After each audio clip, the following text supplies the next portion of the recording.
Now let's get started with our power layout. Let's talk a little bit about why you would want to do a power layout. And the reason I do a power layout is I usually want each year of my life to go into just one scrapbook. So I like to make sure that it's going to take up 35 to 40 pages. So in order to do that, I need to plan ahead and plan it out so that I don't go over that and have to go into two albums. It also helps you just organize and plan where you want everything ahead of time, and then when I go to a retreat or a workshop, it goes much faster because I have everything in place already. So in order to be ready to do a power layout, I'm going to show you the items that you need to have ready so that you can do your power layout. So let's talk about what you're going to need to have to get ready to do your power layout. So of course you're going to need your photos. And I have my photos in a power sort box. This is one of the older large ones, but Creative Memories still sells the half size, which is actually much easier to store. The power sort boxes, and they sell for $29.50. And I have several that I have pre-organized, and I also like to keep my extra photos that I'm not using in them as well. The next thing you're going to want is your memorabilia. You can have that stored in lots of different ways. Creative Memories has this beautiful storage and display tote that works very well. I have an old tote that I use, and it just has hanging file folders, and I have them by year. So I know that this is all of my 6th grade memorabilia in a file folder, and then my 8th, 7th grade is in a file folder, and so on. So I've organized all my memorabilia into file folders, and so those are ready for me to add with my photos. The next thing you're going to want is your power layout box. Creative Memories sells a power layout box and power layout guides that works absolutely wonderful for this, and that's what I will be using. I also like to use the cardboard, and I'll be showing that comes behind all of your in your paper packs and other products from Creative Memories. But if you don't have a power layout box or the power guides, you can also just use cardboard and then any box that is a 12 by 12 size. This is nice because it's all contained. The box is really nice that it closes, and it closes with a clasp, so when you're traveling to your class and you turn a corner sharp or something, it won't get all messed up. If you want to, I would have a regular pencil ready, maybe some note paper. If you like to do trimming before you, as you do your power layout, that's an option, so you would want to have your personal trimmer as well, so you're ready to do that. The first step we're going to do is organize, and we need to set up our workspace. You need to remember that the first page of your album is always the front side, and there will be no companion page. There will be no double spread with the first page, so that's always important to remember. So we're going to set up our workspace using the power layout guides, and then I also use cardboard because it helps me remember which is the back side. So I start, and I have my power layout guides, and I've marked them. Like this one, I put page 1, and I know a white page is always the front. So I put that down, and then this would be the back of page 1. So this is one page. Then I put another white one next to, so this would be a double spread. This would be the back of page 2, and so on. So I'm going to set up as much space as I have in this way, where I'm alternating a white and I use cardboard because then I always remember that that is the back side. And I always want to make sure I have a double spread, which is a back and a front next to each other. So I actually might move this over a little bit, and it's okay if these aren't completely, if they overlap a little bit, because you're not going to be putting anything on those pages.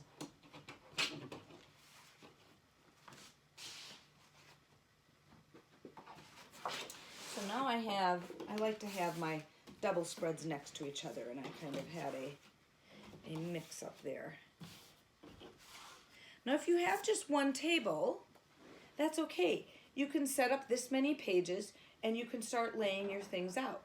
If you have more room, I like to go ahead and lay out as much as I can in case anything might be out of order. But I've done a pretty good job of keeping things in order, so I shouldn't have to lay out as many pages. So this is how you can do this with just one table. Again, if you have another table, you can go ahead and set it up so that you can just keep going. But this works as well. So I'm going to show with one table so you know what you can do with that space. So now we have organized. Now our second step is to distribute. So I've pulled out my 6th grade photos and my 6th grade memorabilia. And I'm just going to take a look at all of it and kind of decide, what do I want to go first? So I have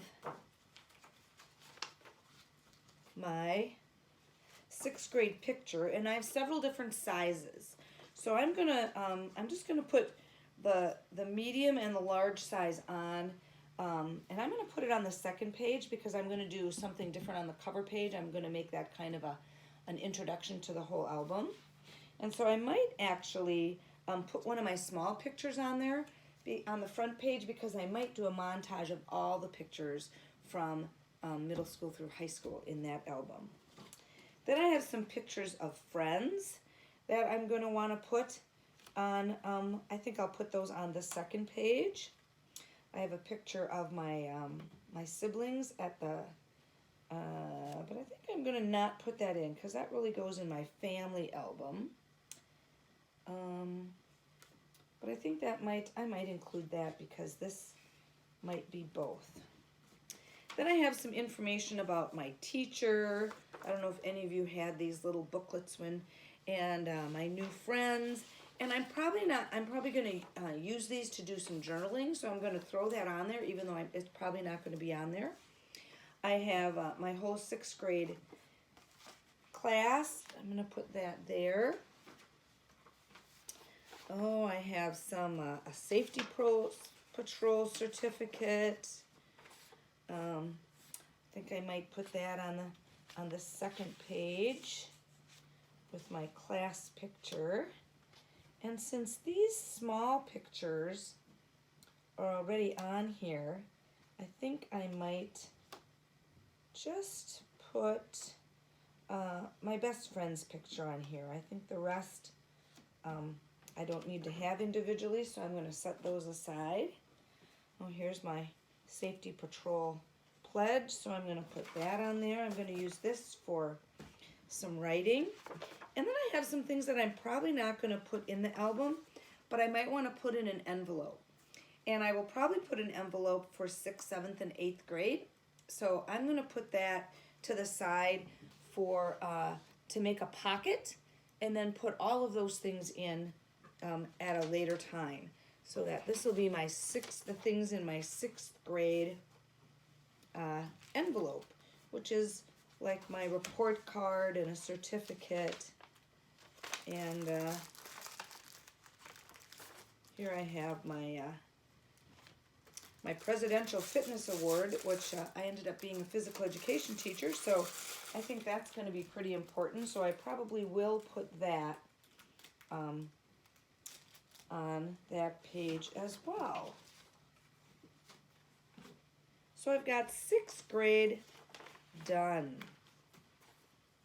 These things are going to go in a pocket, and it could even go at the end, like I said, with when I have several grades together with a pocket on the front and the back. And I'll show you what I mean by a pocket before I start the next organizing. So here are two different examples of where to put your memorabilia if you don't want to put it all on a page in the album. One is to just take 8.5 by 11 page and put a pocket on it. So I just did a 6-inch piece of paper and I taped it down on the bottom and the sides, and then I can take things in and out of that, and then I just make a pocket on both sides, decorate it a little bit, and then it's a great way to have that memorabilia in. Creative Memories also has pocket pages, $22.50, and I also sell them for $2 each. And they look like this, and they go in your album, and you slide things into the side. They used to be able to slide from the top, but it's the same idea where you put your memorabilia in there, and then it's nice because for this one you can see both sides of something. So if you have a piece of paper where you want both sides seen, that works very well, or you can just keep a couple different pieces of paper in there. So those are some different ideas you have for putting your memorabilia in if you have things that you don't necessarily need out for everyone to see, but you want it a part of your album. And you can, like I said, I'm just going to put those aside, and then I'll put that on the page after I get my 7th and 8th grade done. So I'm going to give you a close-up view of my first set of pages that are ready for the power layout. I have my first page here, and I have some of the really old 1970s stickers, and I'm going to make some borders with that. So I'm going to leave that on the top page. I have some memorabilia and pictures. I took some of my memorabilia. This was the cover for a poetry book, so that was 8.5 by 11, so I reduced some things. Excuse me. And I laid out, this is, these are some things that I'm going to rewrite or reconfigure into a better way, but I have everything on the pages as I like them. Again, I reduced all of these items on the computer. I have some notes for myself that I wrote in my handwriting at the time, so I'll save those and figure out how I can put those in. I have my 2 pocket pages. I want to count those as pages. And now I'm ready to stack. So I'm going to show you how we do that next. So now to stack up, we want to put our bottom page on the bottom. So I'm going to take, and I'm going to just keep sliding my pages so that my very first album page will be on the top. I'm going to come back over here.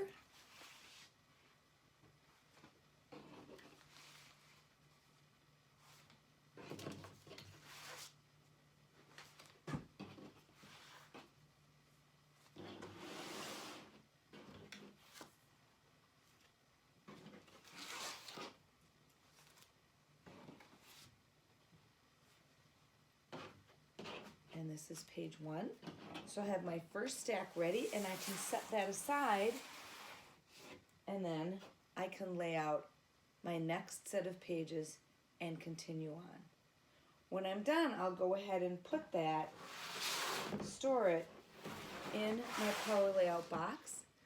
Usually my 35 to 40 page album actually takes up 2 of these boxes because you can see how thick it gets once you have your memorabilia and your photos. And some people also like to go ahead and throw in, if you have a certain color paper you want to use, or you have a sticker, you can go ahead and throw those on the pages as well. Some people also like to crop their crop your pictures before you put them in so you have them all ready. I usually like to crop my pictures as I do the layout, but I did go ahead and I cropped and copied all the memorabilia so that would be ready to go. So that is the quick and dirty on the power layout, and good luck with that.